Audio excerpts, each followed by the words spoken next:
వార్దా తుపాను తమిళనాడును వణికించింది. 4 రోజులుగా తరచూ దిశ మార్చుకుంటూ ఏపీని భయపెట్టిన వార్దా చివరకు చెన్నై మీదుగా తీరం దాటింది. పెను వేగంతో వీచిన గాలులు తీరం దాటాక కురిసిన భారీ వర్షాలతో చెన్నపట్నం చిగురు టాకులా వణికిపోయింది. పెనుగాలులకు భారీ ఎత్తున హోర్డింగులు విరిగిపడ్డాయి. ఏపీలో ప్రకాశం, నెల్లూరు, చిత్తూరు వార్దా ఎఫెక్టుకు విలవిల్లాడిపోయాయి. భారీ ఎత్తున ఆస్తి, పంట నష్టం జరిగింది. అదిగో ఇదిగో అంటూ భయపెట్టిన వార్దా తుఫాన్ చివరకు బీభత్సం సృష్టిస్తూ తీరం దాటింది. మధ్యాహ్నం 2 నుంచి సాయంత్రం 5 గంటల మధ్య చెన్నై తీరాన్ని తాకింది వార్దా సైక్లోన్. ఈ సమయంలో గంటకు 150 కిలోమీటర్ల వేగంతో ఈదురుగాలులు విరుచుకుపడ్డాయి, బీభత్సం సృష్టించాయి.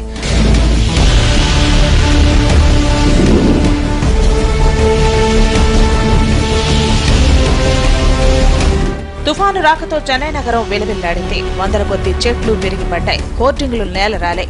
రోడ్డు మీదకి వచ్చిన వాహనాలు అడుగు కూడా కదలలేకపోయాయి. విలయాన్ని దృష్టిలో పెట్టుకుని చెన్నై నగరంలో కరెంటు కోత విధించారు. బస్సులు, రైళ్లు నిలిచిపోయాయి. వీస్తున్న గాలులకు ఎయిర్పోర్ట్ అతలాకుతలమైంది. రన్వేను మూసివేసి విమానాల రాకపోకలను ఆపేశారు. చెన్నై రావాల్సిన విమానాలను బెంగళూరు, హైదరాబాద్లకు మళ్లించారు. ముందు జాగ్రత్తగా రైల్వే శాఖ పలు రైళ్లను రద్దు చేసింది.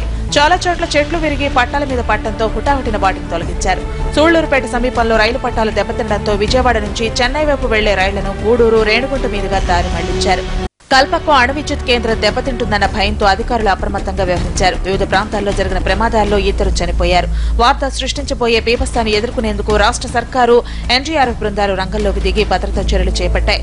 లోతట్టు ప్రాంతాల ప్రజలను సురక్షిత ప్రాంతాలకు తరలించారు. సైన్యం, నౌక, వైమానిక దళాలు సైతం సహాయానికి సర్వం సిద్ధం చేసుకున్నాయి.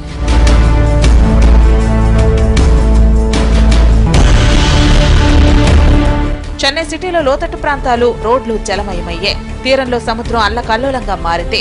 కొన్ని ప్రాంతాల్లో సముద్రం ముందుకు చొచ్చుకుని రావడంతో భయాందోళనకు గురవుతున్నారు ప్రజలు. తీరం దాటేంత వరకు పెనుగాలులు వీయగా ఆ తర్వాత భారీ వర్షం నగరాన్ని ముంచెత్తింది.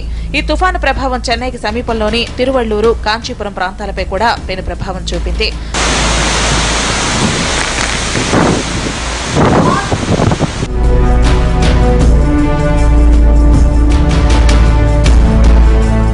ఇటు ఏపీలోని ప్రకాశం, నెల్లూరు, చిత్తూరు జిల్లాలపై వార్తా ప్రభావం తీవ్రంగా పడింది.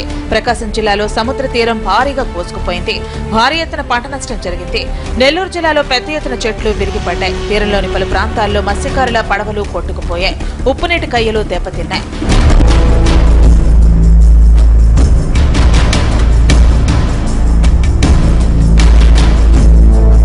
తిరుమలలో భారీగా కురిసిన వర్షానికి ఆలయంలోకి నీరు చేరింది. దీంతో ఫైర్ ఇంజన్లతో నీటిని తోడాల్సి వచ్చింది.